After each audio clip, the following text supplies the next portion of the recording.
मेरे प्यारे बच्चों नमस्कार। तो शुरू करते हैं इस क्लास को। और इस क्लास में सेट 3 इंटरमीडिएट गणित 2017 के प्रश्नों को हल करवाएंगे। और अभी तक 2017 के 2 सेट कंप्लीट करवा चुके हैं। जिन बच्चों ने 2017 के सेट 1 और सेट 2 कंप्लीट नहीं किए हैं, लिंक डिस्क्रिप्शन में मिल जाएगा, कंप्लीट कर लेना। और इस क्लास में सेट 3 कंप्लीट करवा देंगे।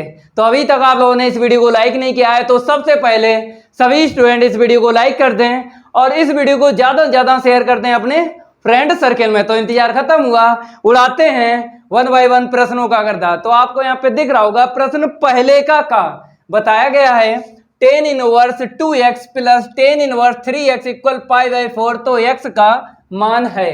मेरे प्यारे बच्चों इस प्रश्न की 4G ट्रिक नहीं है, बेसिक से लगा के ही पता चलेगा विकल्प कौन सा सही है।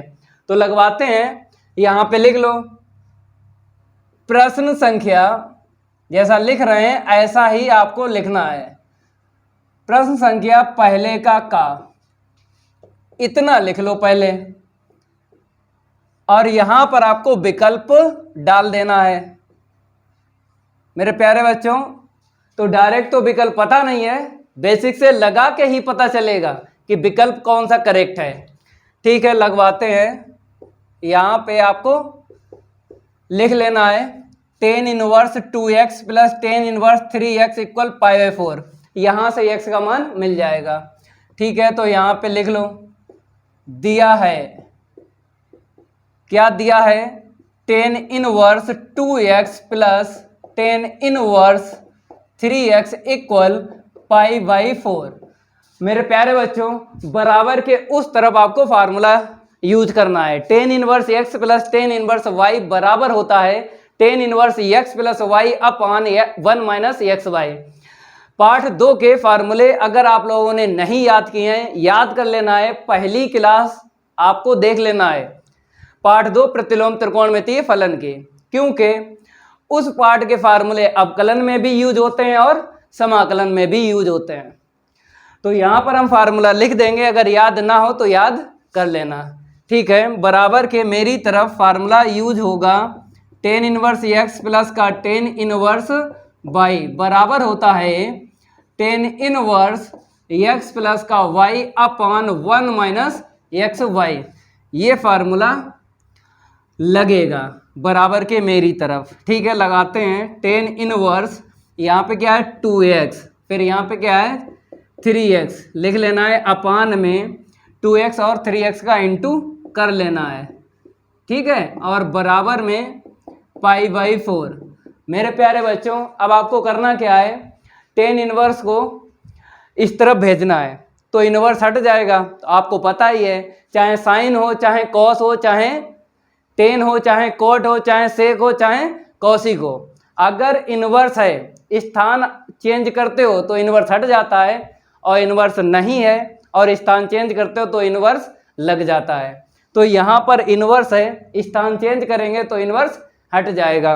तो यहाँ पर देख लो, हल करो तो कितना मिलेगा, 5x के बटे 1 माइनस का 6x स्क्वायर बराबर tan इनवर्स को इस तरफ भेजेंगे तो इनवर्स हट जाएगा, tan π/4 मिलेगा।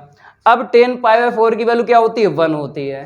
ठीक है, रखने के बाद आगे हल करेंगे। ठीक है, इतना नोट कर लो। अब इसको हम रफ कर देते हैं, थोड़ा रैपिड फायर ले लेते हैं इसको।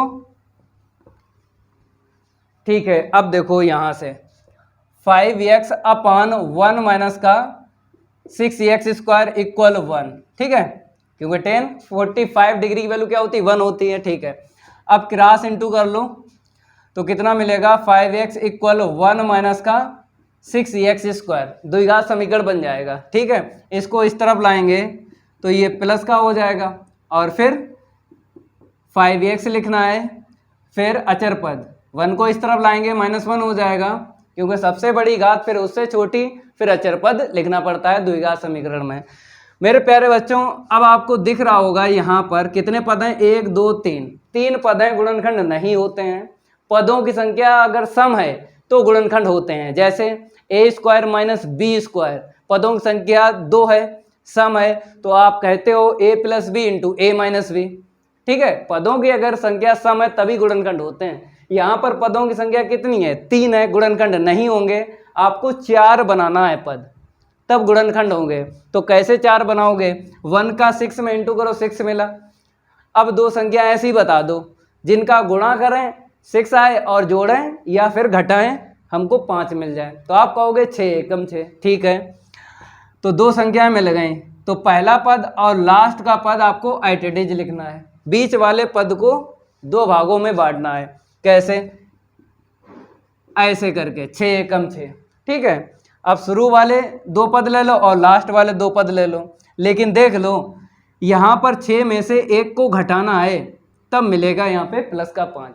अब ठीक है, 2 पद पहले और 2 पद बाद में आपको कॉमन लेना है, तो यहाँ से मिलेगा 6x मिल जाएगा, तो x प्लस का 1 बचेगा। यहाँ से क्या मिलेगा, -1, क्योंकि हमको दूसरे ब्रैकेट में इतना बनाना है, तो माइनस कॉमन ले लिया, दोनों ही प्लस के हो जाएंगे, क्योंकि जब माइनस कॉमन लेते हैं तो चिन्ह बदल जाते हैं।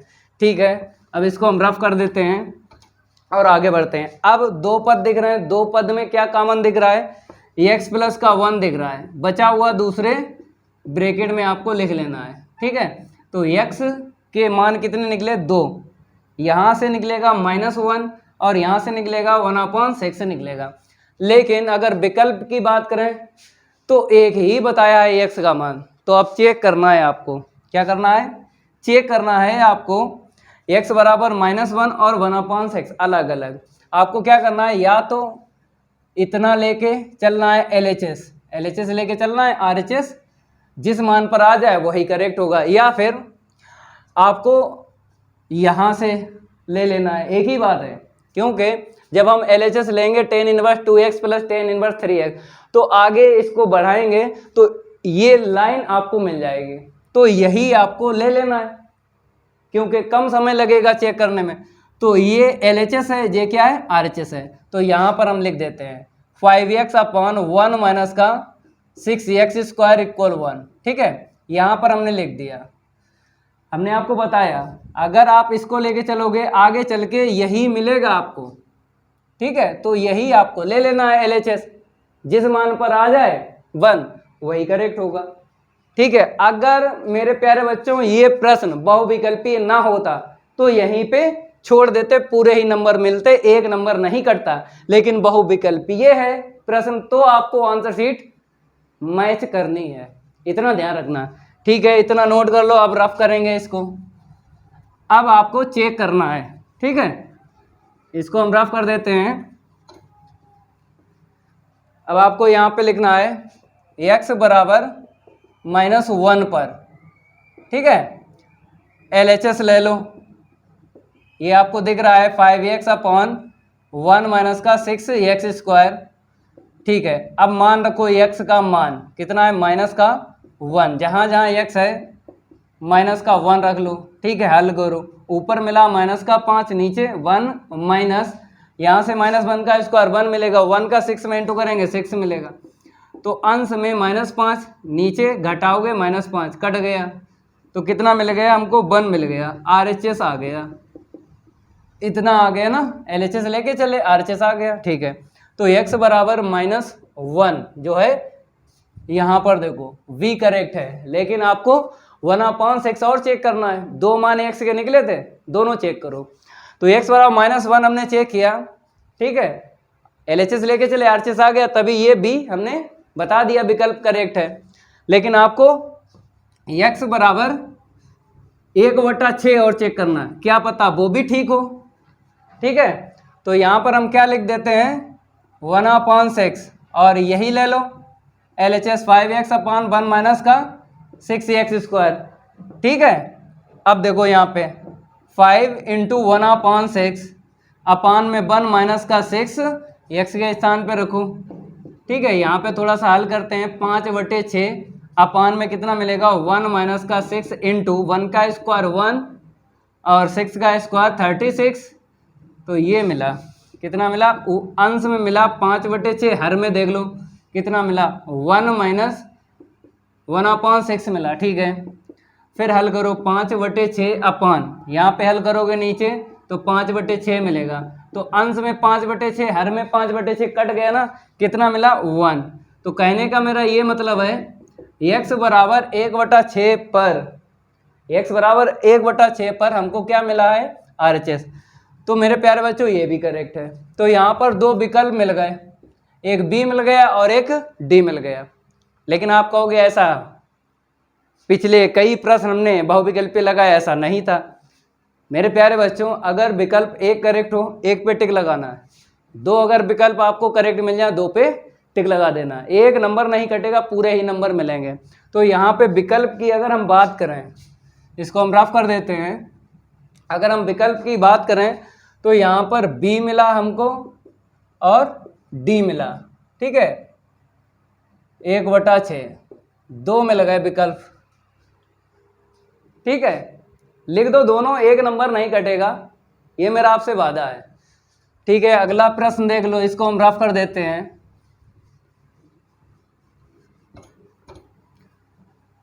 इसको भी रफ कर देते हैं, ठीक है, नंबर हम चेंज करेंगे।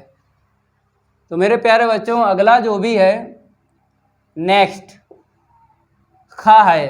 तो मेरे प्यारे बच्चों ये प्रश्न रिपीट हुआ है, कहाँ पे हो चुका है देख लो, 2020 का 7वां सेट है और सेट कोड है 324 YZ और प्रश्न बताया बन का खा।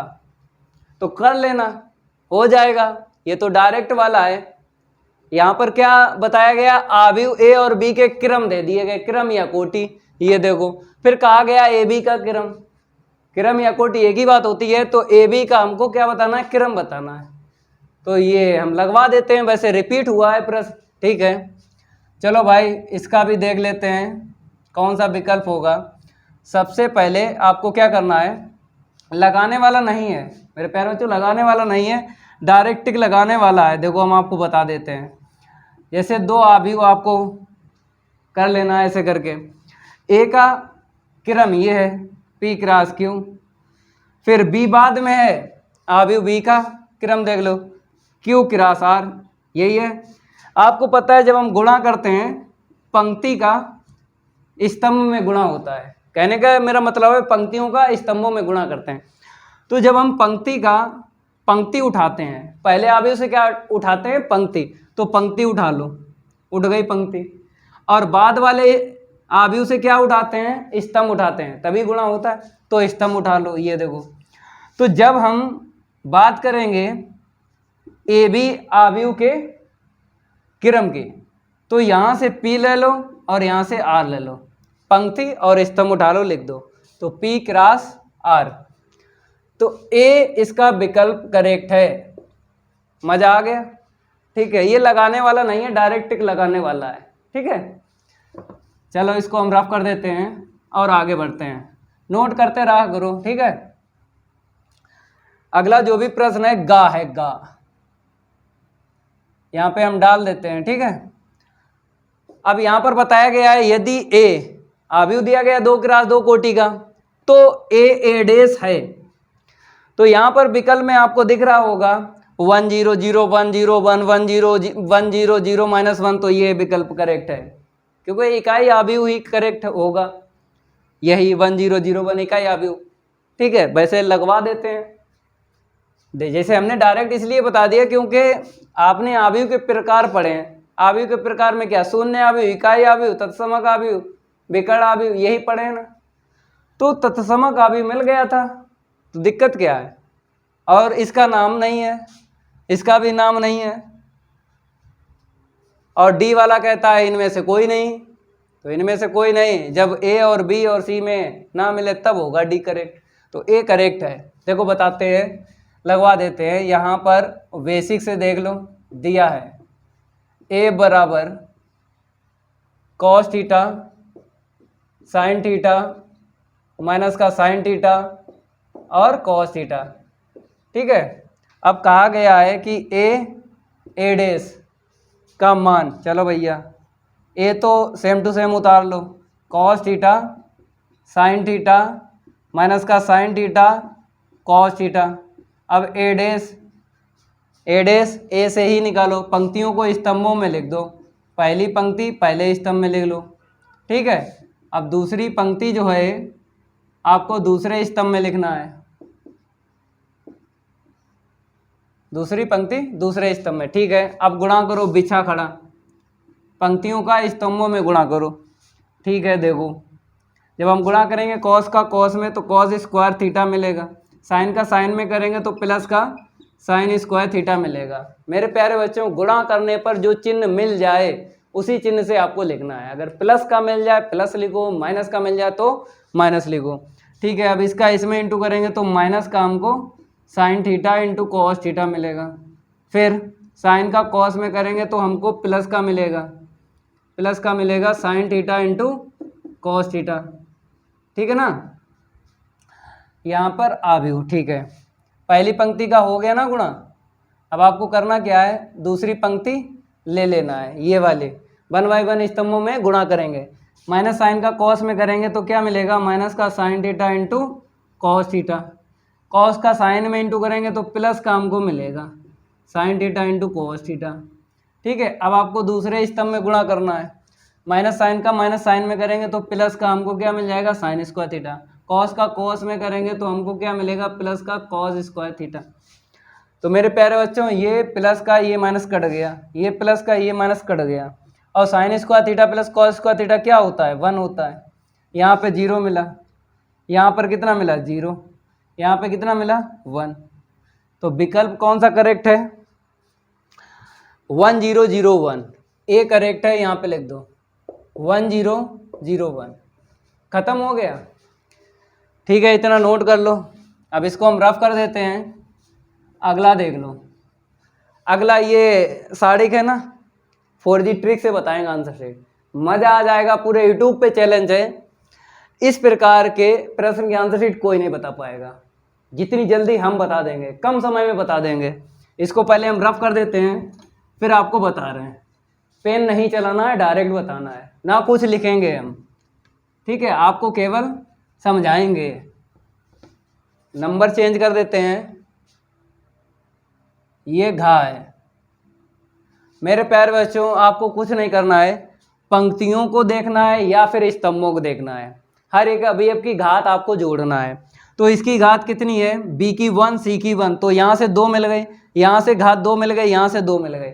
मतलब पहली पंक्ति में हमें 2 + 2 + 2, यही 4G ट्रिक है जो बता रहे हैं, यही 4G ट्रिक है। आपको क्या करना, घात टोटल कर लेना है। पहले पंक्तियों को देख लेते हैं, उसके बाद स्तंभों को देखेंगे, फिर आपको बताएंगे करना क्या है।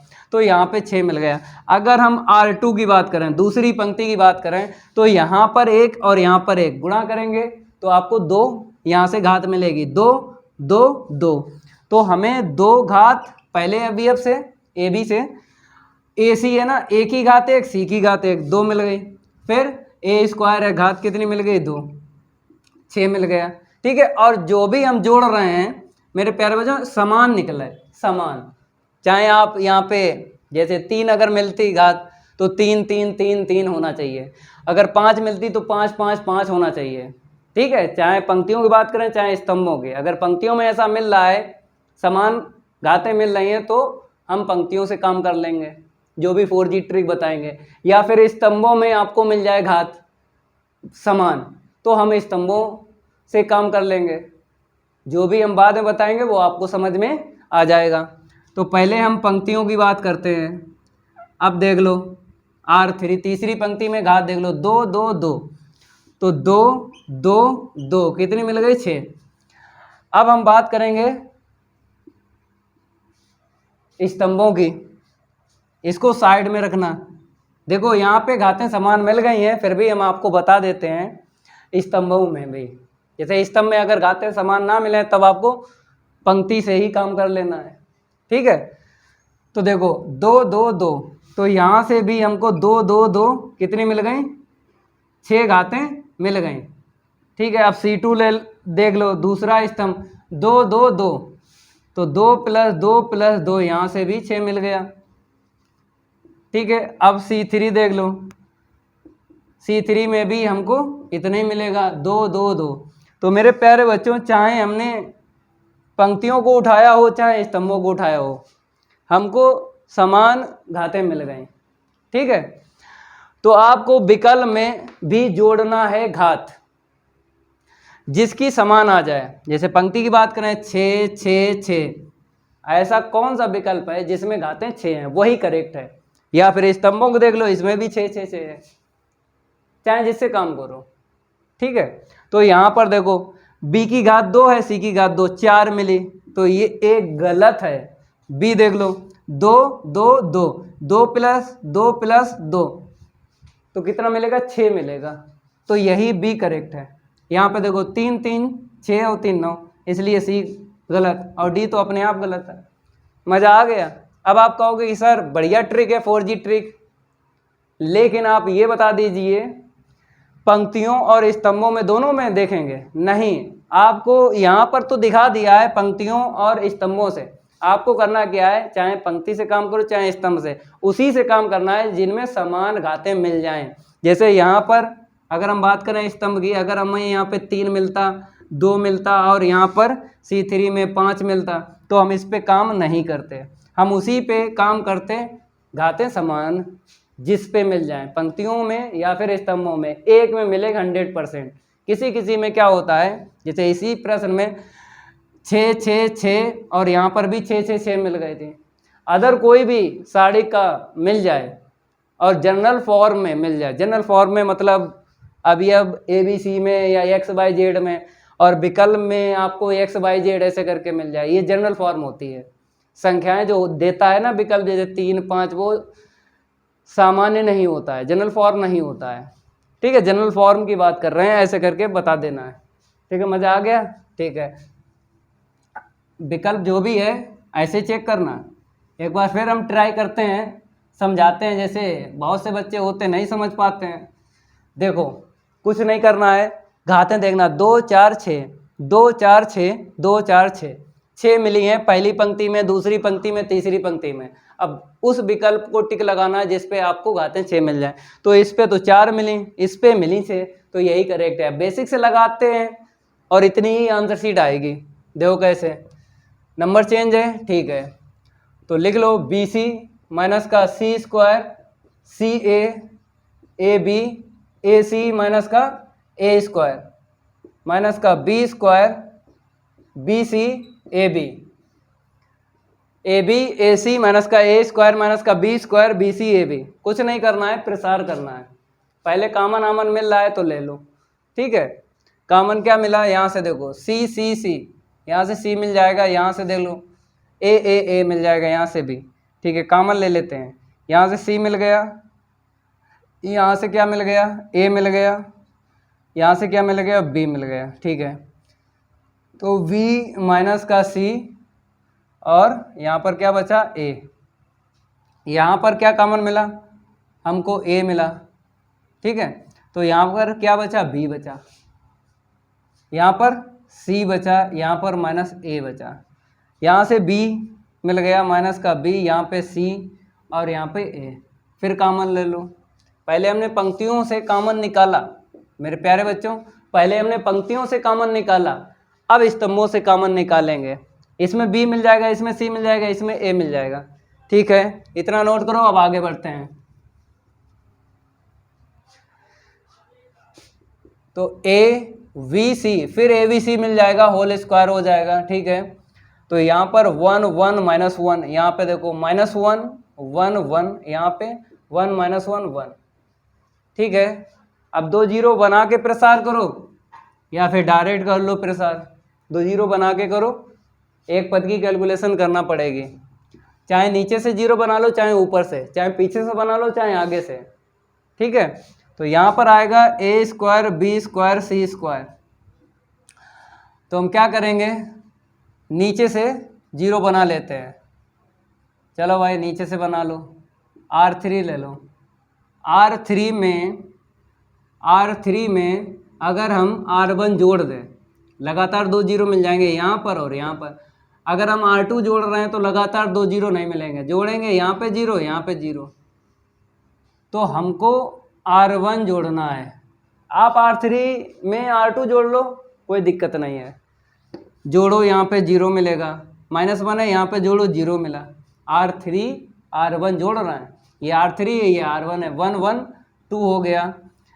और काम कर लो और 0 बन जाएंगे अगर चाहो तो, ना चाहो तो ऐसे ही लिख दो। ठीक है, अब प्रसार कर दो। किसके सापेक्ष करोगे? R3 के सापेक्ष प्रसार करने पर, R3 के सापेक्ष क्या करने पर? प्रसार। तो यहाँ पर a स्क्वायर, v स्क्वायर और c स्क्वायर, यही डायरेक्ट ले लो, plus minus plus minus plus. ठीक है, इसका इसमें इंटू करो 1 मिला, इसका इसमें इंटू करोगे तो -1 मिलेगा, +1 आ जाएगा और बाकी सारे 0 हो जाएंगे। इसी पद की कैलकुलेशन होगी, ना इसकी होगी ना इसकी। ठीक है, तो कितना मिलेगा? 2 दूनी 4। तो यहाँ पे 4 a स्क्वायर, v स्क्वायर और c स्क्वायर, जो हमने 4G ट्रिक से आंसर शीट निकाली थी वो बढ़िया है। बहुविकल्पी आ जाए 4G ट्रिक का यूज कर लेना। ठीक है, और बेसिक से आ जाए तो ऐसे लगा लेना। चलो इतना नोट कर लो, अब आगे बढ़ते हैं। इसको हम रफ कर देते हैं। विकल्प जो करेक्ट है उसको लिख दो यहाँ पे, 4a स्क्वायर, v स्क्वायर और c स्क्वायर। ठीक है, जो भी विकल्प हो। अब इसको हम रफ कर देते हैं, आप लोग इतना नोट कर लो। अब बात करेंगे अगले वाले प्रश्न की। इसको हटा देते हैं,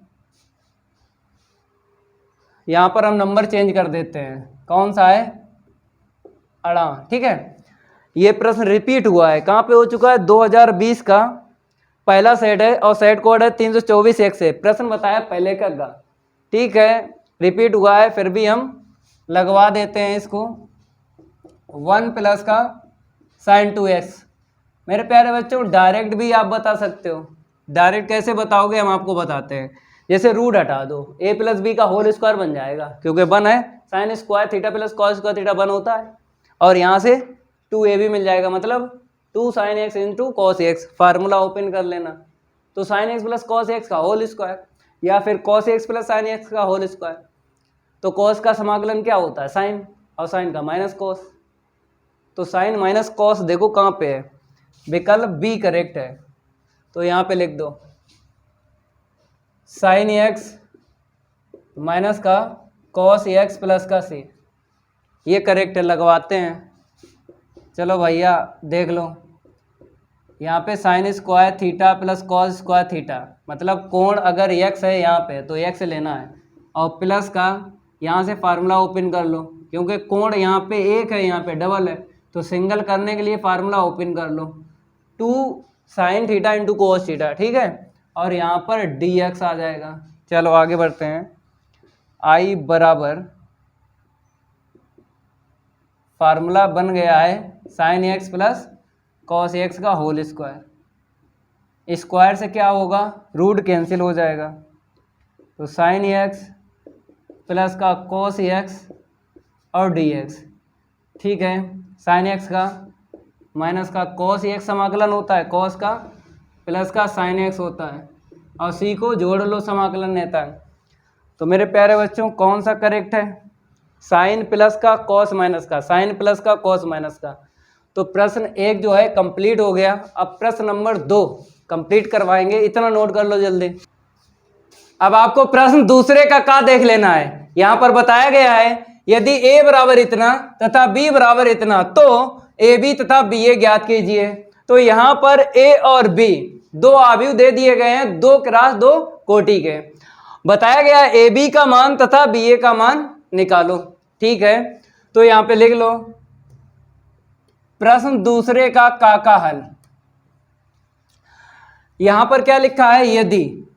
यदि का मतलब क्या होता है? दिया है। ठीक है, तो यहाँ पर आपको क्या लिखना है?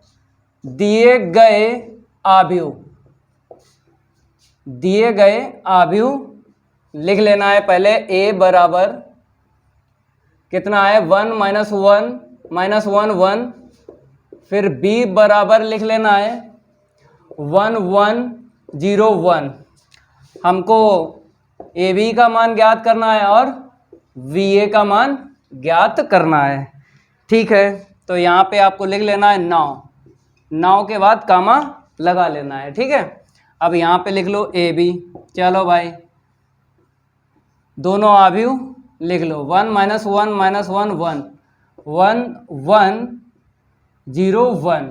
ठीक है, चलो भाई गुणा करेंगे पंक्ति का 1 बाई 1 स्तंभों में, मतलब बिछा खड़ा खड़ा खड़ा। ठीक है, 1 का 1 में इंटू करेंगे 1 मिलेगा, -1 का 0 में गुणा करेंगे तो हमें -0 मिलेगा, चाहे आप -0 लिखो चाहे +0 ही होता है। ठीक है, दूसरे स्तंभ में गुणा कर लो, 1 का 1 में गुणा करेंगे 1 मिलेगा, -1 का 1 में गुणा करेंगे -1 मिलेगा। ठीक है, पहली पंक्ति का काम हो गया ना, अब आपको दूसरी पंक्ति ले लेना है, 1 बाई 1 स्तंभों में गुणा करना है। ठीक है, -1 का 1 में गुणा करेंगे -1 मिलेगा, 1 का 0 में गुणा करेंगे +0 मिलेगा। ठीक है, दूसरे स्तंभ में गुणा करो, -1 का 1 में गुणा करेंगे -1 मिलेगा, 1 का 1 में इंटू करेंगे +1 मिलेगा। तो कहने का मतलब है हम यहाँ पे जोड़ेंगे तो 1 मिलेगा, यहाँ पर 0 मिलेगा, यहाँ पर -1 मिलेगा, यहाँ पर 0 मिलेगा। ये ए बी का मान निकल आया, नोट कर लो। अब बी ए का मान निकलवाते हैं, इसको हम रफ कर देते हैं। अब इसी के आगे लिखना है बी ए का मान निकालना है, तो यहाँ पर बी और ए। ठीक है, इस बार बी पहले ए बाद में, तो 11 0 1, यहाँ पे 11 और 11। ठीक है, चलो भाई गुणा करो, बिछा खड़ा, पहली पंक्ति का 1 बाई 1 स्तंभों में गुणा होगा, 1 का 1 में इंटू करेंगे +1 मिलेगा। देखो गुणा करने पर जो चिन्ह मिल जाए उसी चिन्ह से आपको लिख देना है। ठीक है, 1 का -1 में इंटू करेंगे -1 मिलेगा। ठीक है, दूसरे स्तंभ में गुणा करो, 1 का -1 में गुणा करेंगे -1 मिलेगा, फिर 1 का 1 में इंटू करेंगे तो +1 मिलेगा। ठीक है, पहली पंक्ति का काम हो गया ना, अब आपको दूसरी पंक्ति का गुणा करना है 1 बाई 1 स्तंभों में। 0 का 1 में गुणा करेंगे 0 मिलेगा, 1 का -1 में गुणा करेंगे -1 मिलेगा, दूसरे स्तंभ में गुणा करेंगे 0 का -1 में गुणा करेंगे 0 मिलेगा, 1 का 1 में इंटू करेंगे +1 मिलेगा।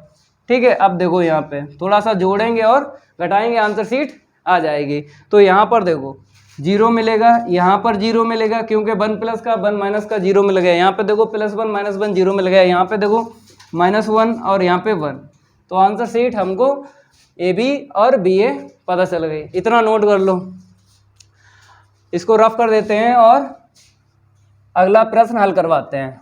थोड़ा रेविड फाइल ले लेते हैं इसको।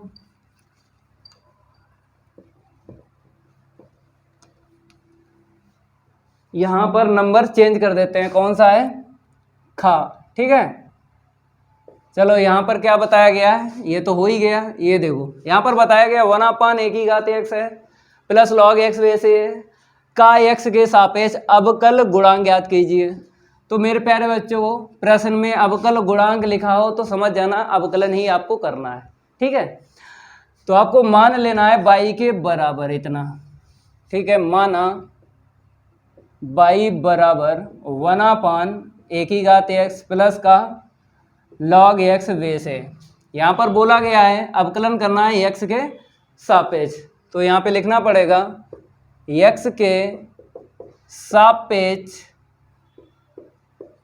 अवकलन, x के सापेक्ष अवकलन करने पर। ठीक है, इस हिंदी का मतलब क्या होता है, बराबर के मेरी तरफ d/dx रखना है, बराबर के उस तरफ d/dx रखना है। ठीक है, अब मेरे प्यारे बच्चों यहाँ पे देखो, पहले तो यहाँ पे देखो, इसका तो हो ही जाएगा dy/dx, इसका करना है ना, तो इसे कैसे लिखो, (x कर लो, अंश में लिख लो, क्योंकि फार्मूला होता है (x) का अंश में (x log a बेसी। ठीक है, ऊपर लेके गए तब हो जाएगा, इसका तो हो जाएगा क्योंकि ये भी फार्मूला है। पहले इसका कर देते हैं (x का (x log a बेसी), लेकिन यहाँ पर देखो, यहाँ पर -x है और d के पास में क्या है, x है। तो आपको मैचिंग खेलना है चर की। कहाँ से खेलना है, देखो चेंज चर मिलेगा तो दोबारा अपकलन होगा, चेंज नहीं मिलेगा तो दोबारा अपकलन नहीं होगा। तो मैचिंग कहाँ से करोगे, ये बात हम आपको बता देते हैं, पूरे यूट्यूब पे कोई नहीं बताएगा। यहाँ पे देखो -x है और d के पास में x, ऐसे करके चेक करना है। ठीक है, x है और -x है, तो आपने चर जब मैच किया तो आपको क्या मिला, चेंज मिला तो दोबारा अपकलन करना है, और यहीं से आपको d के पास में x यहीं से आपको मैचिंग करना, ठीक है।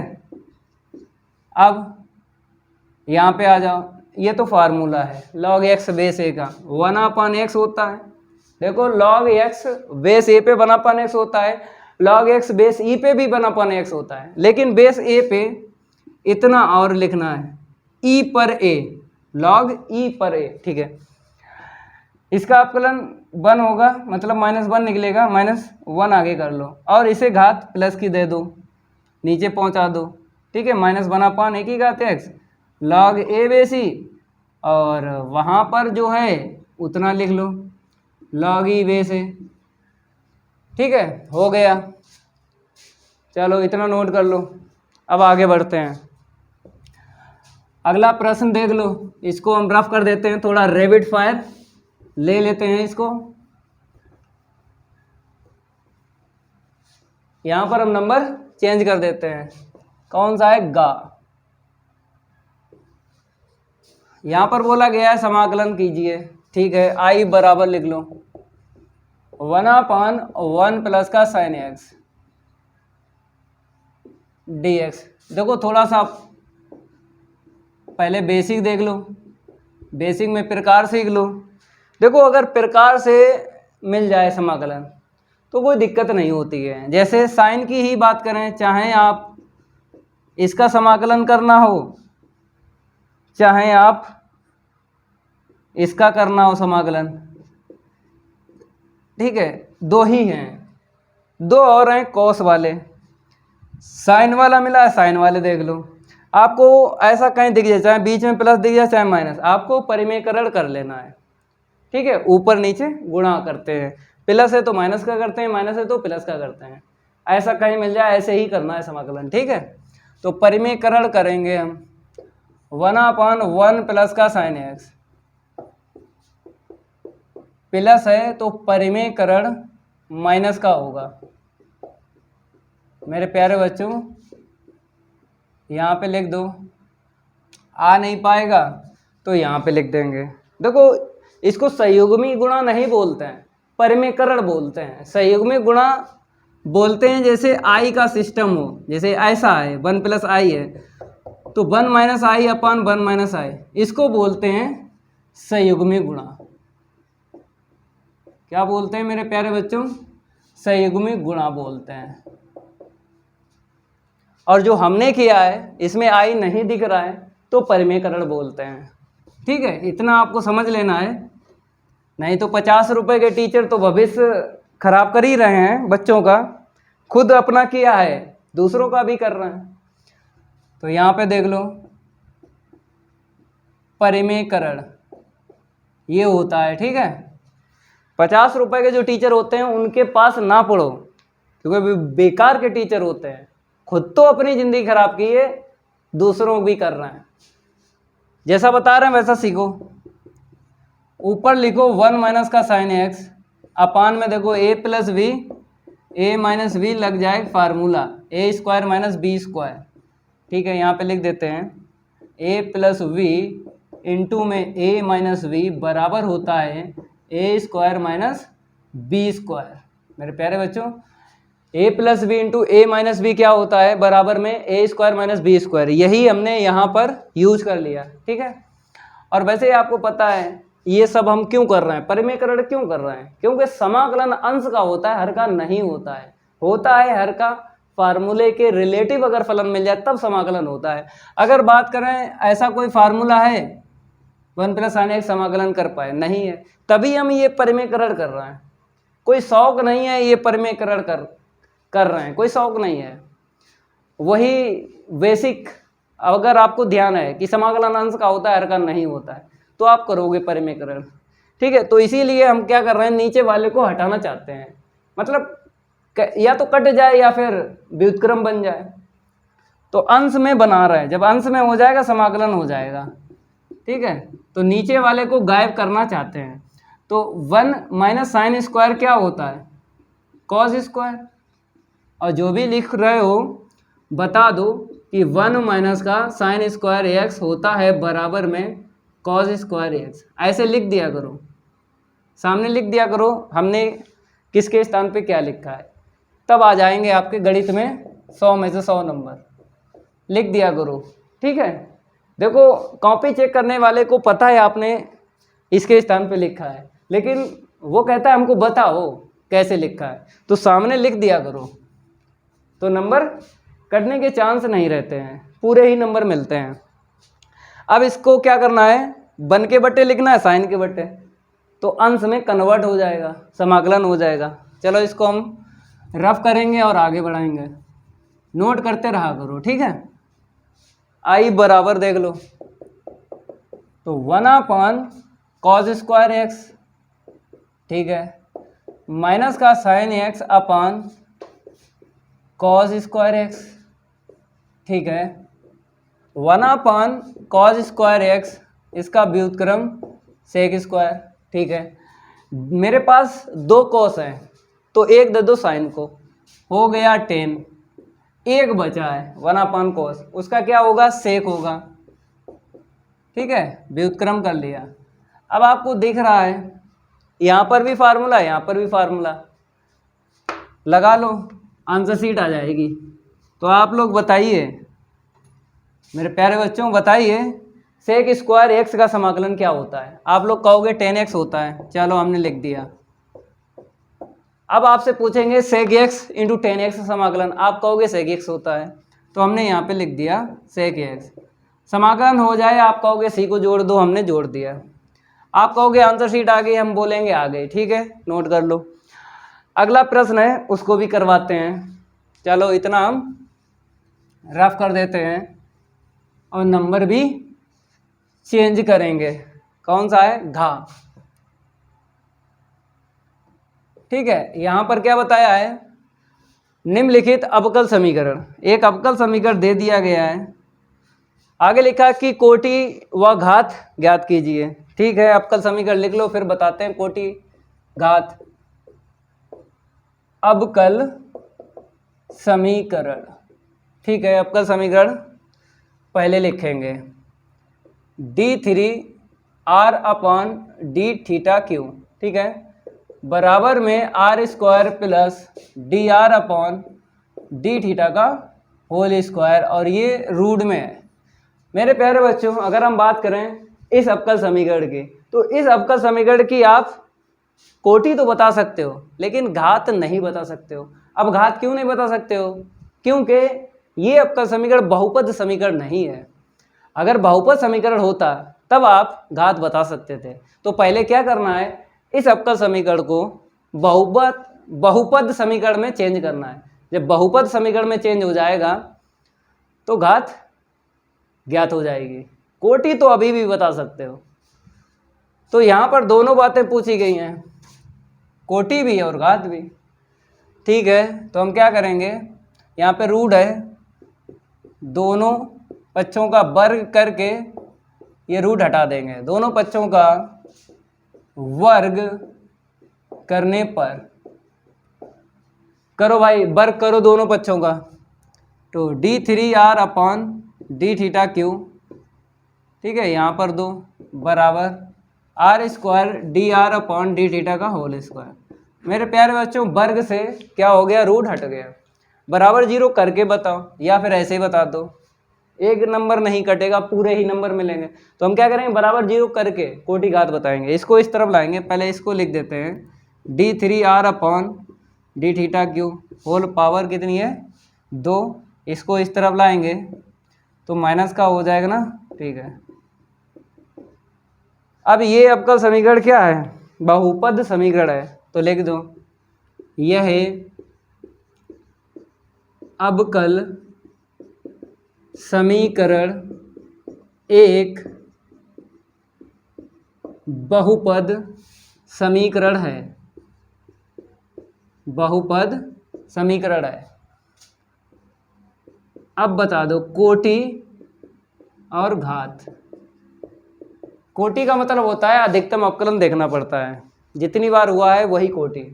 तो यहाँ पर एक बार हुआ है, यहाँ पे 3 बार, तो अधिकतम अवकलन 3 बार हुआ है, 3 लिख दो कोटि। अब घात बताना है, घात किस पे डिपेंड है, कोटि पे।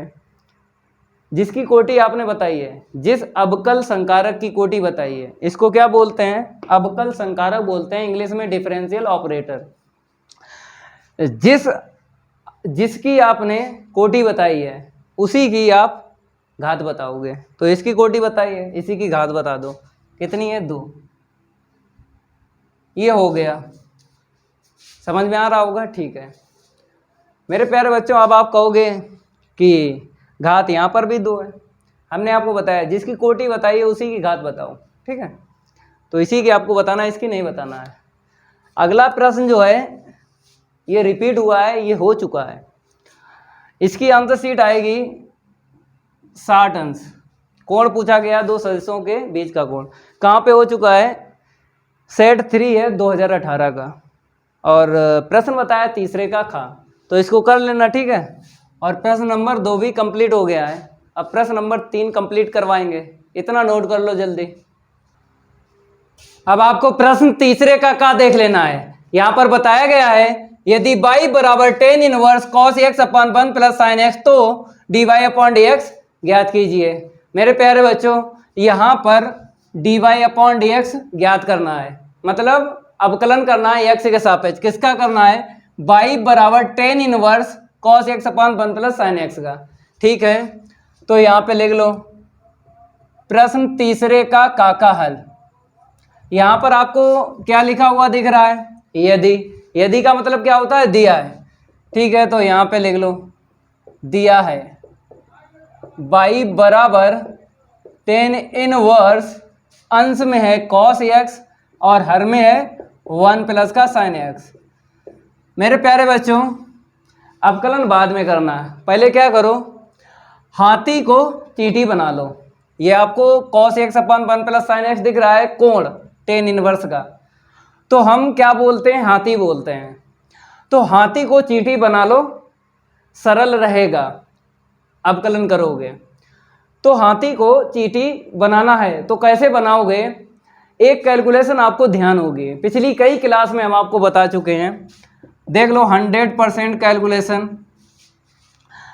1 प्लस का cos 2 थीटा, अगर यहाँ पे प्लस आपको दिख जाए और 1 दिख जाए तो ये 1 कैंसिल हो जाता है। cos 2 थीटा का फार्मूला cos में लगाना है। अगर यहाँ पर प्लस है, देख लो 2 cos square theta minus 1, cut गया।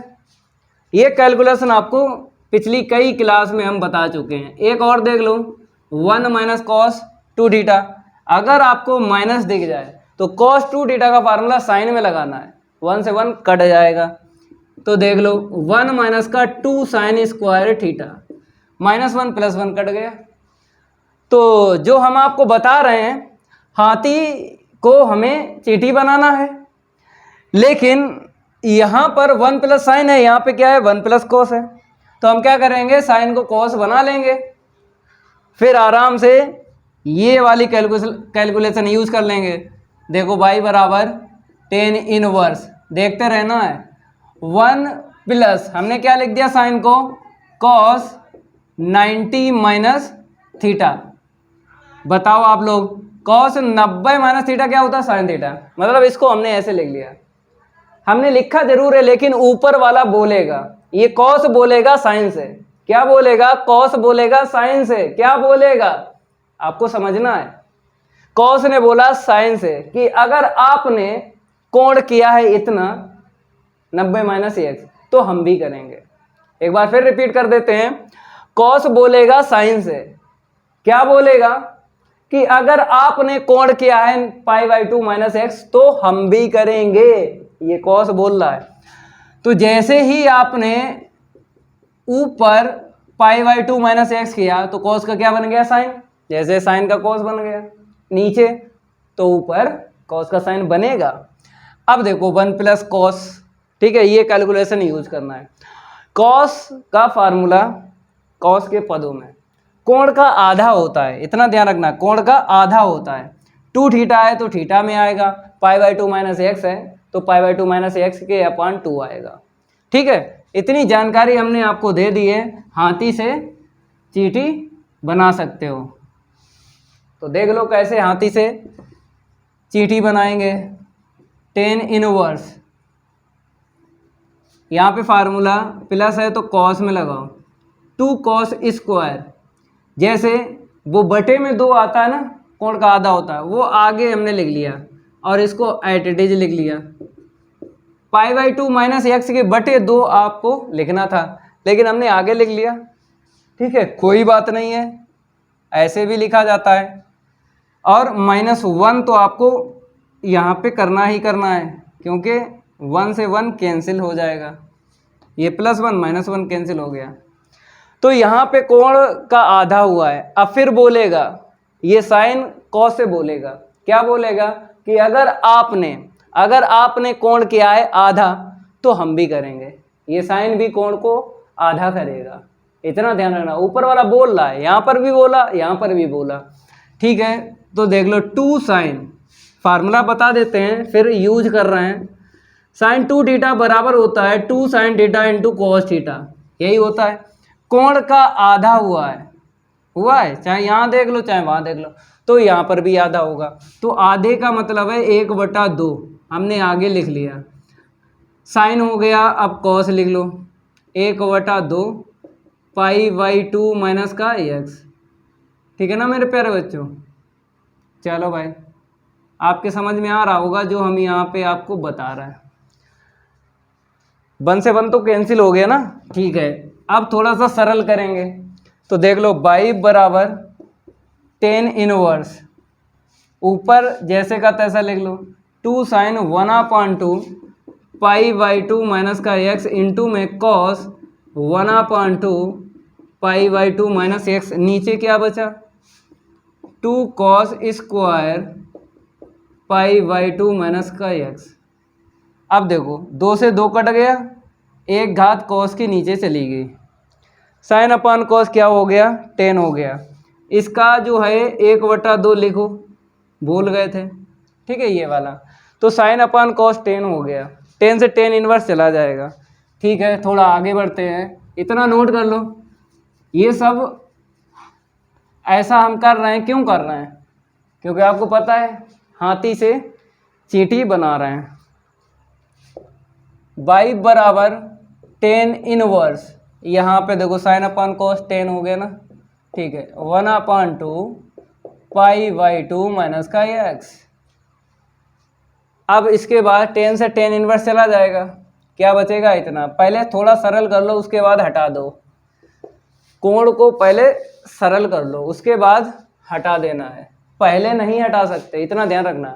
कोण को सरल करने के बाद ही 10 से tan इनवर्स हटा सकते हो। तो 10 कितना होगा π/4 हो जाएगा ना यहाँ पे, इसका इसमें इंटू करेंगे तो x/2। ठीक है, अब 10 से tan इनवर्स हटा दो, जो बचेगा उसका आप अवकलन कर लो। इसको हम रफ करेंगे, फिर आगे बढ़ते हैं। तो हाथी से चींटी बन चुका है, हाथी चींटी बन चुका है, तो बन चुका है, अब ना लिखो, अब डायरेक्ट लिख लो इतना π/4 माइनस का x/2। मेरे प्यारे बच्चों, इसको क्या बोलेंगे, सरलतम रूप। सरलतम रूप पार्ट 2 में आपने पढ़ा होगा, पार्ट 2 में पढ़ा होगा सरलतम रूप, मुख्य मान एक ही बात होती है। अगर आपसे प्रश्न में मुख्य मान पूछ ले या फिर सरलतम रूप पूछ ले, तो कहने का मतलब है प्रश्न का इनवर्स हटाया जाता है। कब हटाया जाता है प्रश्न का इनवर्स, जब मुख्य मान पूछ ले या फिर सरलतम रूप, तो प्रश्न का इनवर्स हटाया जाता है। देखो यहाँ पे हट गया, इसको बोलते हैं सरलतम रूप। ठीक है, अब अवकलन करो, x के सापेक्ष अवकलन करने पर, x के सापेक्ष क्या करने पर अवकलन, बराबर के मेरी तरफ आपको क्या करना है d/dx रखना है, बराबर के उस तरफ d/dx रखना है। तो π/4 माइनस x/2, y का अवकलन होगा dy/dx, बराबर में इसका 0 हो जाएगा ना, अचर पद का 0 होता है। और इतना ध्यान रखना, कोण का जब भी अवकलन करना है तो रेडियन में ही हो, जैसे ये रेडियन में है कोण, तब हो गया अवकलन। अगर आप कहो कि सर 45 अंश का अवकलन, नहीं होगा, अंश का कभी भी अवकलन नहीं होता है, रेडियन में चेंज करो तब होता है। तो यहाँ पर हमको रेडियन मिला था तो अपकलन 0 कर लिया। अचर पद यहाँ पे 1/2 आगे ले लो, x का अपकलन 1, तो -1/2 इसका उत्तर आएगा। ठीक है, चलो इतना नोट कर लो। अब इसको हम रफ करेंगे और अगला प्रश्न हल करवाएंगे। थोड़ा रेविड फायर ले लेते हैं इसको, थोड़ा क्या ले लेते हैं, रेविड फायर। चलो भाई, रफ नहीं होगा तो आगे कैसे बढ़ेंगे, रफ तो करना ही करना है। तो यहाँ पर देख लो अगला प्रश्न, ये रिपीट हुआ है। पाठ 13 आपने पढ़ा होगा प्रायिकता, उसी से ये है प्रश्न। कहाँ पे हो चुका है, 2018 का तीसरा सेट है और प्रश्न बताया तीसरे का घा, तो कर लेना भाई, ये रिपीट हुआ है, गर्दा उड़ा देना है। अब अगला प्रश्न देख लो गा, दोनों प्रश्न लगवाएंगे, ये रिपीट नहीं है। यहाँ पर बोला है किसी समतल में स्थित सरल रेखाओं के समुच्चय में संबंध जो है लंब, यहाँ पे जो शर्त बताई है लंब की बताई है, कहता के लिए नंबर फर्स्ट है स्वातुल्य, नंबर सेकंड है सममित और थर्ड जो है संक्रामक। कहता है जांच करना है, मतलब बताना है आर जो है संबंध जो लंब है स्वातुल्य होगा या नहीं होगा, सम्मित होगा या नहीं होगा, संक्रामक होगा या नहीं होगा। ठीक है, पार्ट 1 से लिया गया है ये प्रश्न संबंध एवं फलन से। मज़ा आएगा भाई, समझाएंगे आपको। यहाँ पे नंबर हम चेंज कर देते हैं। सबसे पहले आपको क्या लिखना है, समुच्चय, उसके बाद संबंध आर लिखना है। तो समुच्चय बताया है समतल में स्थित सरल रेखाओं के समुच्चय है, तो आप लोग क्या करना है, समतल में स्थित सरल रेखाओं का समुच्चय लिखना है। तो यहाँ पे कैपिटल एल आपको डाल देना है, क्योंकि समुच्चय को, मेरे प्यारे बच्चों, समुच्चय को कैपिटल लेटर्स में लिखा जाता है, तो इसीलिए कैपिटल एल से हमने लिखा। क्यों, क्योंकि लाइन का मतलब क्या होता है, रेखा। भाई लाइन का मतलब क्या होता है, रेखा, तो इसीलिए कैपिटल एल उठा लिया। अब लिख लो, क्या लिख लो, समतल में स्थित, समतल में स्थित, जो लिखा है वही लिख लो, सरल रेखाओं का, सरल रेखाओं का समुच्चय। ठीक है, अब संबंध आर देख लो। संबंध आर में दो रेखाएं ले लो, एक L1 ले लो, एक L2 ले लो, क्योंकि लंब आपको दिखाना है। ठीक है, तो L1 कामा L2 ये तो युग्म हो गया, सच दैट L1 लंब आपको क्या करना है, AR। ठीक है, ये सिंबल होता है लंब का, जैसे ये होता है समकोण का। ठीक है, समकोण। अगर हम लंब की बात करें, इंग्लिश में क्या बोलते हैं, परपेंडिकुलर। मेरे प्यारे बच्चों, इंग्लिश में क्या बोलते हैं, परपेंडिकुलर को लंब बोलते हैं। तो यहाँ से AR उठा लिया और यहाँ पे लिख दिया, इसको क्या बोलेंगे, लंब बोलेंगे, तो इसीलिए ये लंब है। यहाँ पे संबंध आर पूरा लिख देते हैं। L1 कामा L2 जो है किस में बिलोंग करे, कैपिटल L में, ये, क्योंकि ये कैपिटल L जो है बहुत सारी यहाँ पर रेखाएं हैं, तो हमने दो रेखाएं ले ली हैं जो बिलोंग करेंगी कैपिटल L में। ठीक है, इतना लिख लो। अब 1 बाय 1 परिभाषा आपको समझाएंगे। हेडिंग डाल लो, नंबर फर्स्ट स्वातुल्य संबंध, क्या डाल लो, स्वातुल्य संबंध, स्वातुल्य संबंध। ठीक है, अब आपको देखना है प्रश्न को कैसे लगाना है। देखो, प्रश्न दो ही तरीके से लगाया जाता है, देख लो यहाँ पे। समुच्चय, मेरे प्यारे बच्चों, अगर समुच्चय परिमित है, अगर समुच्चय कैसा है, परिमित है, परिमित का मतलब होता है लास्ट का अभी पता हो समुच्चय का, तो ये परिमित है, मतलब एक हिसाब हमने बताया है आपको, इसको बोलते परिमित। तो अगर प्रश्न में जो समुच्चय दिया गया वो परिमित है, तब प्रश्न का हल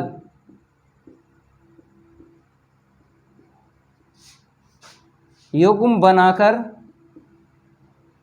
देंगे। प्रश्न का हल कैसे दिया जाएगा? युग्म बनाकर, अगर परिमित है, ठीक है। दो ही प्रकार हैं जिनमें से एक यूज होगा अगर समुच्चय अपरिमित है। क्या है? अगर समुच्चय कैसा है? अपरिमित है, तब प्रश्न को या प्रश्न का हल शर्त से देंगे। शर्त से आपको देना है। तो देख लो कौन सा यहाँ पे सत्य बैठ रहा है। तो समुच्चय परिमित है? नहीं है। ये समुच्चय कैसा है? अपरिमित है। थोड़ा इसको हम रफ करेंगे और यहाँ पर हम लिखेंगे, ये पूरा प्रश्न ही हटा देते हैं, ठीक है। यहाँ पर हम लिखेंगे ये समुच्चय अपरिमित है। क्यों? बहुत सारी रेखाएं मिलेंगी समतल में स्थित, अपरिमित समुच्चय है, तो ये यूज नहीं होगा हल, मतलब युग्म नहीं बनेंगे। मतलब इस शर्त से, जो शर्त है ना, इसी शर्त से युग्म बनाए जाते हैं और शर्त से ही लगाया जाता है प्रश्न को। तो युग्म तो नहीं बनेंगे क्योंकि अपरिमित समुच्चय है। अपरिमित है तो शर्त से इसका हल देंगे, मतलब इस शर्त से ही आपको 1 बाय 1 संबंध जो है बताना है, स्वातुल, सममित और संक्रामक। ठीक है, चलो भाई बताते हैं। शर्त से बताना है तो एक बात याद रखना है, L2 के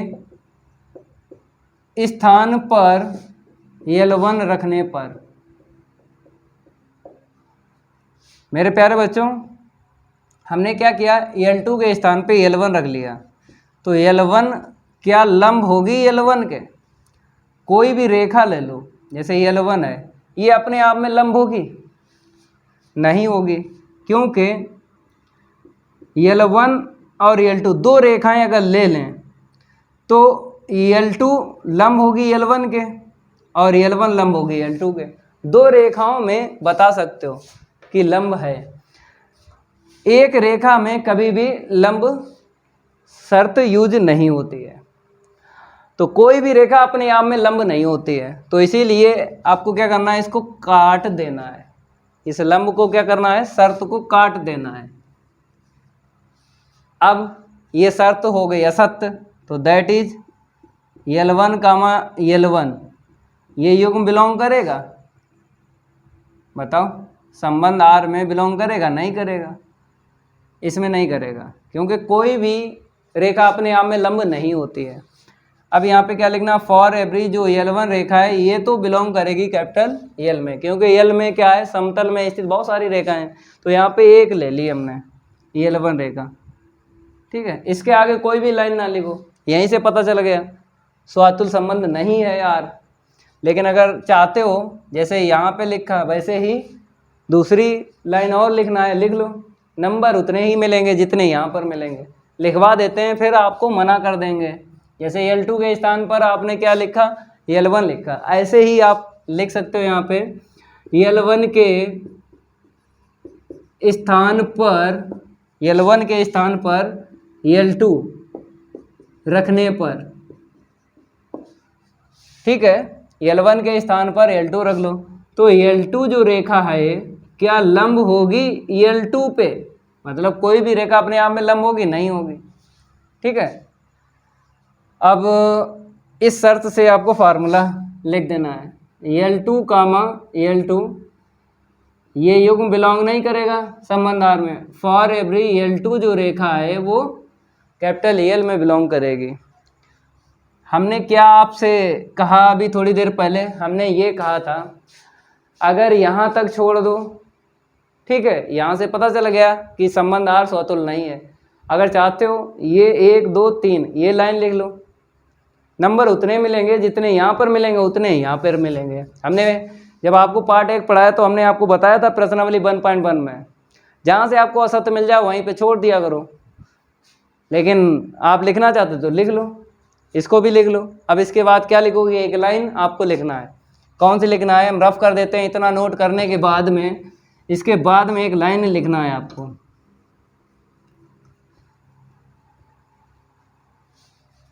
यहाँ पे लिख लो आर कामा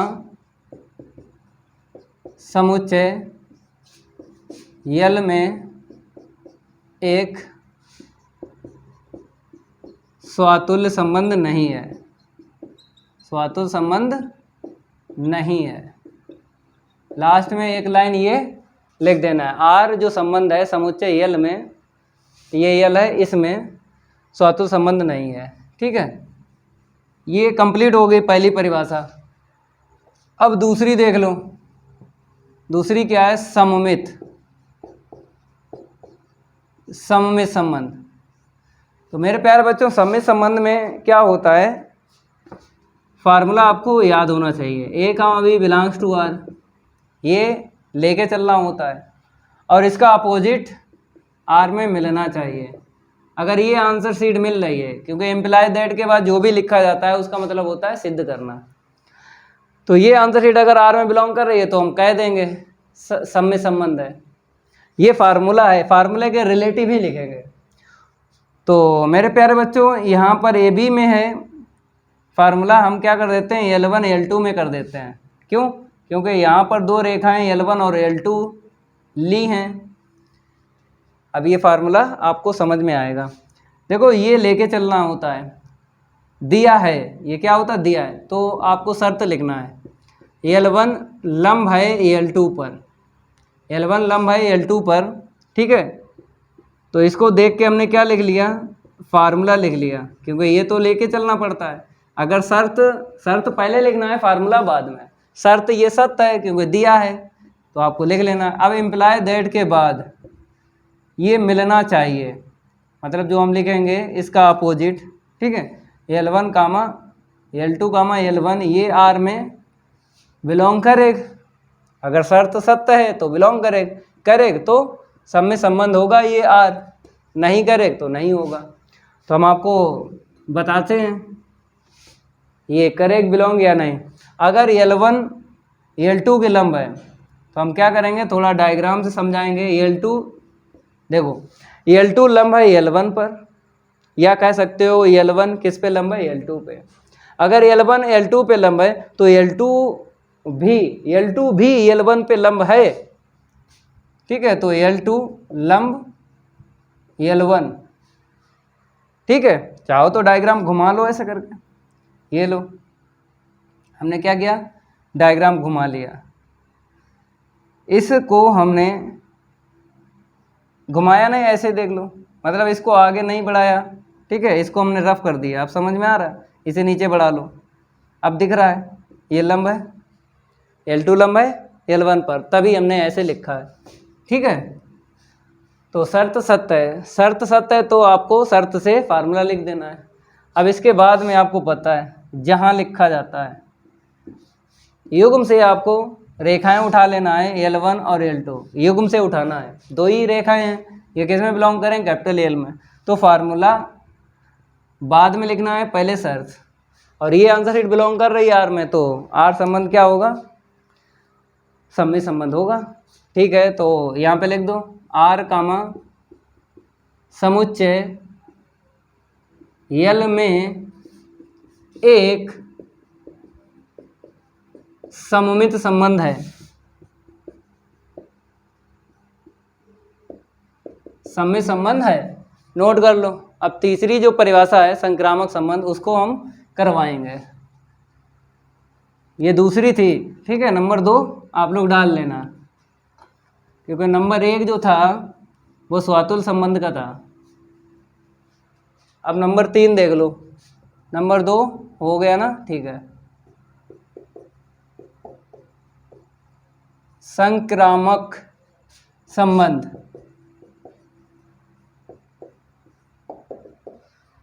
मेरे प्यारे बच्चों, संक्रामक संबंध की बात करें, फार्मूला देख लो यहाँ पे, L1 comma L2 belongs to are, फिर और लिखा जाता है।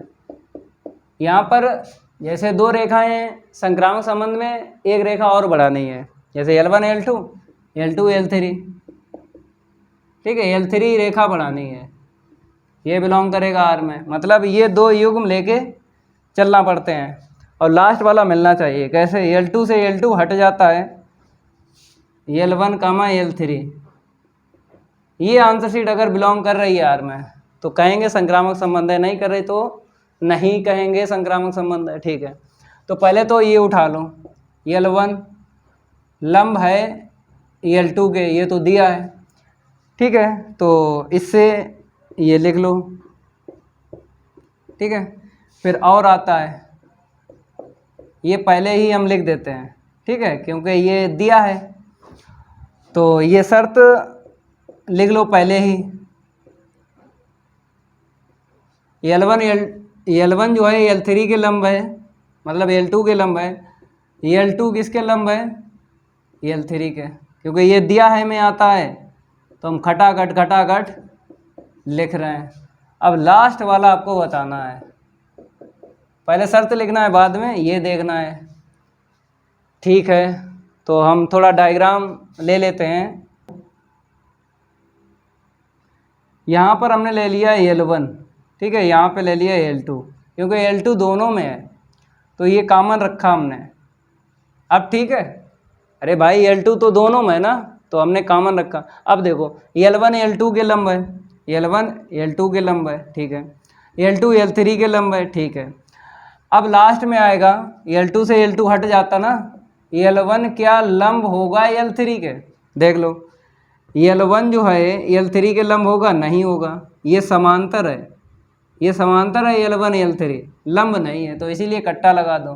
तो L1 L3 जो है ये, जब शर्त क्या बन गई? असत, तो ये बिलोंग नहीं करेगा योग, ये आंसर शीट बिलोंग नहीं करेगी यार में, नहीं करेगी, तो आपको पता है संक्रामक संबंध नहीं है, तो इसको हम रफ करेंगे और संक्रामक संबंध यहाँ पे लिख देंगे, नहीं है।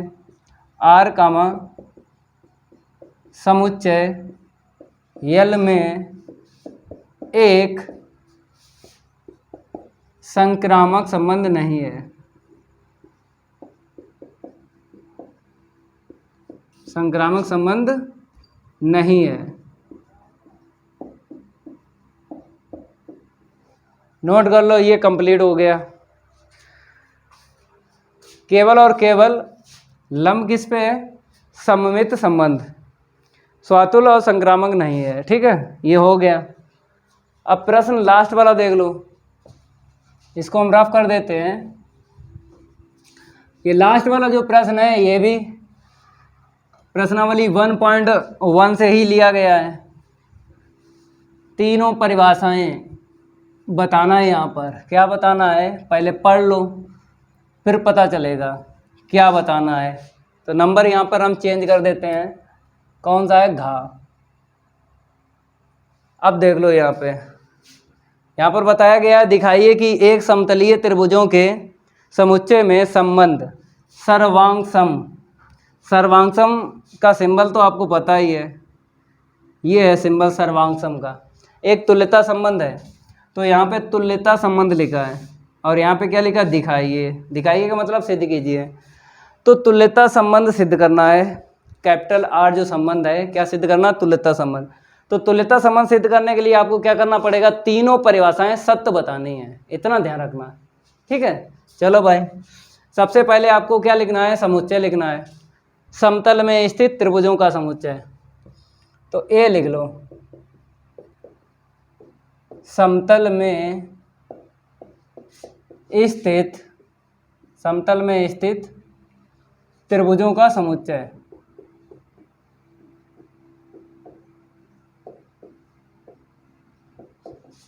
इतना लिख लो पहले, ठीक है। संबंध R लिख लो, यहाँ पे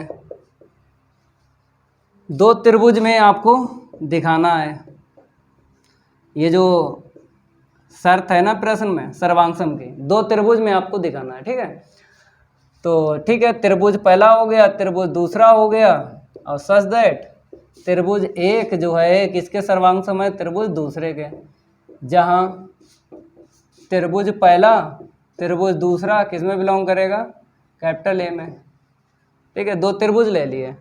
सर्वांगसम की अगर बात करें, समान आकृति होना चाहिए, समान आकृति, समान आकृति वाले क्या होते हैं, सर्वांगसम होते हैं, इतना ध्यान रखना। ठीक है, यहाँ पर नंबर फर्स्ट देख लो, स्वातुल्य संबंध।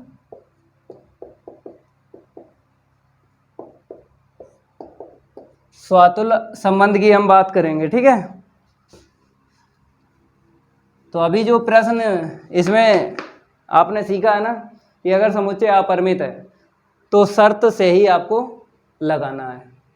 तो यहाँ पे समुच्चय कैसा है, अपरिमित है, अपरिमित समुच्चय, तो शर्त से ही आपको लगाना है। तो स्वातुल्य आपको पता ही कैसे लिखा जाता है, जैसे हमने L2 के स्थान पे L1 लिखा था ना। अब आपको क्या करना है, त्रिभुज दूसरे के स्थान पर त्रिभुज पहला आपको रखना है। तो त्रिभुज एक सर्वांगसम होगा त्रिभुज एक के। हमने आपको बताया था सर्वांगसम में क्या होता है, समान आकृति होना चाहिए। अगर जैसे आपने एक त्रिभुज ले लिया ये, ठीक है, ये अपने आप में सर्वांगसम होगा, क्योंकि समान आकृति वाले जो होते हैं वो सर्वांगसम होते हैं। तो यही आकृति दूसरी ले लो, तो अगर समान आकृति है तो सर्वांगसम है, तो इसीलिए आपको लिख देना है त्रिभुज अपने आप में सर्वांगसम होगा। ठीक है, अब आपको क्या करना है, इस शर्त से फार्मूला बना लेना है। ठीक है, ये बिलोंग करेगा आर में, क्योंकि त्रिभुज एक अपने आप में सर्वांगसम है, तो ये युग्म आर में बिलोंग करेगा। ठीक है, यहाँ पे लिख लो फॉर एवरी त्रिभुज एक किस में बिलोंग करेगा, ए में। ए में बहुत सारे त्रिभुज हैं। ठीक है, तो आपने यहाँ पर जो काम किया है त्रिभुज पहले के लिए, इतना ही आपको काम करना है त्रिभुज दूसरे पर। जैसे यहाँ पे आपने लिखा त्रिभुज दूसरे के स्थान पे त्रिभुज पहला रखने पर, ऐसे ही आपको लिखना है त्रिभुज एक के स्थान पर, त्रिभुज एक के स्थान पर त्रिभुज दूसरा रखने पर। कहाँ पे रखोगे, इस शर्त में रखना है। ये शर्त आपको दिख रही है, इस शर्त में रखना है। ठीक है, रखो। तो त्रिभुज दो, मतलब यहाँ पे त्रिभुज का नाम है दो, लेना एक ही त्रिभुज है, तो ये त्रिभुज अपने आप में क्या होगा, सर्वांगसम होगा। जैसे ये है वैसे ये है। ठीक है, अब इससे ये शर्त से फार्मूला बना लेना है ऐसे करके, और यहाँ पे लिखना है फॉर एवरी त्रिभुज दो जो है किस में बिलोंग करेगा, ए में। ये लो। ठीक है, तो ये भी युग्म बिलोंग कर रहा है आर में, ये भी कर रहा है। और तुल्यता संबंध में क्या होता है, तीनों परिभाषा सत्य बतानी होती हैं। तो पहली परिभाषा सत्य हो गई, लिख दो आर कामा समुच्चय, आर कामा समुच्चय ए में एक स्वातुल्य संबंध है। यहाँ पे क्या लिखना है, स्वातुल्य संबंध है। ठीक है, नोट करो। अब सम्मित संबंध की हम बात करेंगे। एक परिभाषा हो पाई है, इसको हम रफ कर देते हैं। अब आपको संक्रामक सेकंड जो है डाल लेना है यहाँ पर, सममित, संक्रामक बाद में करवाएंगे। सममित संबंध। ठीक है, सममित संबंध में क्या होता है, ये शर्त दिया है में मिल जाती है।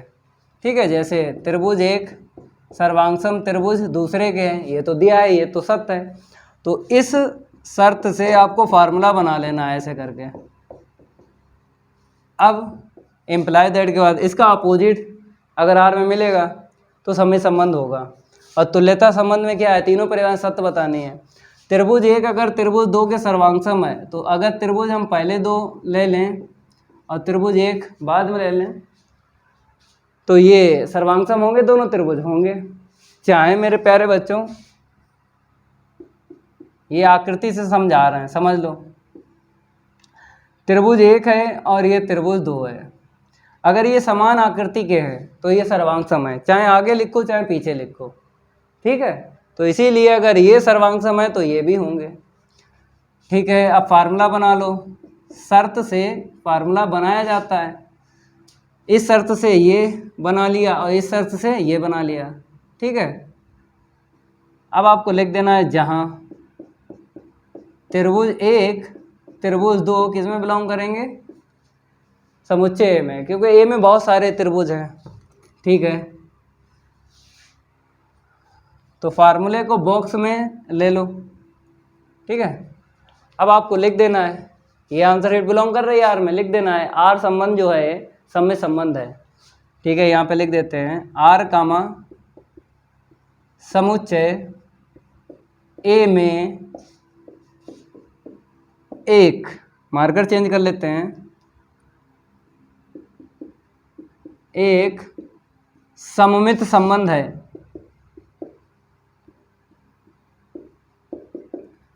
ठीक है, इतना नोट कर लो। अब एक लास्ट बची है संक्रामक संबंध, जल्दी नोट करो इसे। फार्मूला याद होना चाहिए, संक्रामक का फार्मूला याद होना चाहिए, उसी से हम लिखेंगे। फार्मूला याद है, बता देते हैं। त्रिभुज 1 त्रिभुज 2 बिलोंग्स टू आर, फिर और त्रिभुज 2 त्रिभुज 3 बिलोंग्स टू आर, फिर इम्प्लाई दैट, इससे ये हट जाएगा, त्रिभुज 1 यहाँ से त्रिभुज 3 यहाँ से ले लो। ये फार्मूला हमने बना दिया।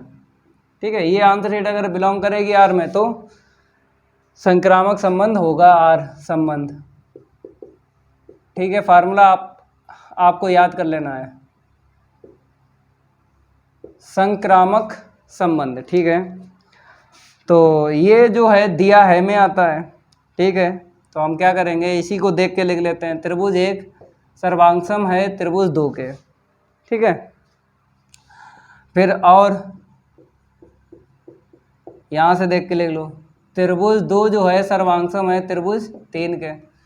ठीक है, अब इन शर्त से फार्मूला बना लो, त्रिभुज 1 कामा त्रिभुज 2, यही लिख लो, क्योंकि ये तो दिया है में आते ना, तो ये गलत हो ही नहीं सकते।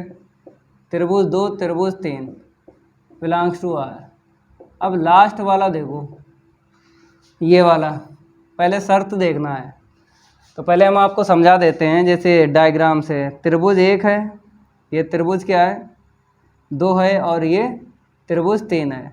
अगर त्रिभुज 1 सर्वांगसम है त्रिभुज 2 के, त्रिभुज 1 किसके सर्वांगसम है त्रिभुज 2 के, अगर त्रिभुज 2 जो है सर्वांगसम है त्रिभुज 3 के, तो मेरे प्यारे बच्चों ये आकृति इसके समान है, ये आकृति इसके समान है, तो ये इसके समान होगी।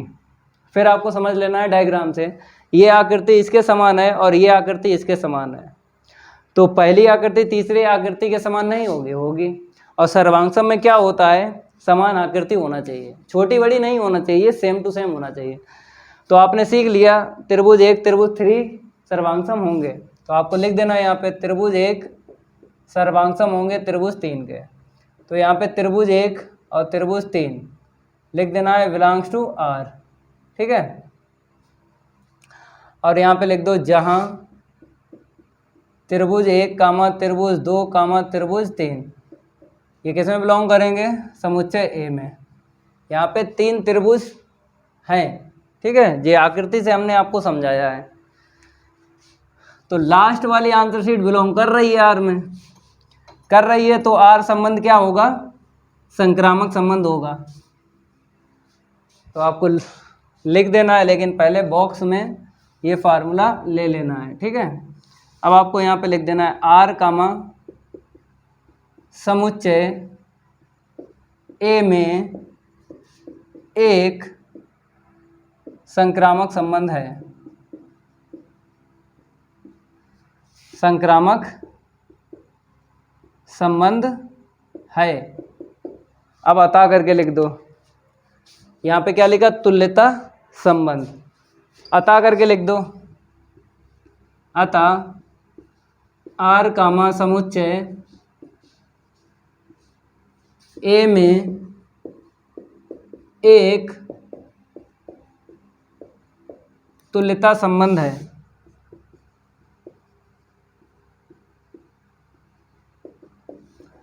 इतना लिखना है, ठीक है। तो प्रश्न नंबर जो है ये भी कंप्लीट हो गया पूरा। अब अगला प्रश्न कंप्लीट करवाएंगे, इतना नोट कर लो जल्दी।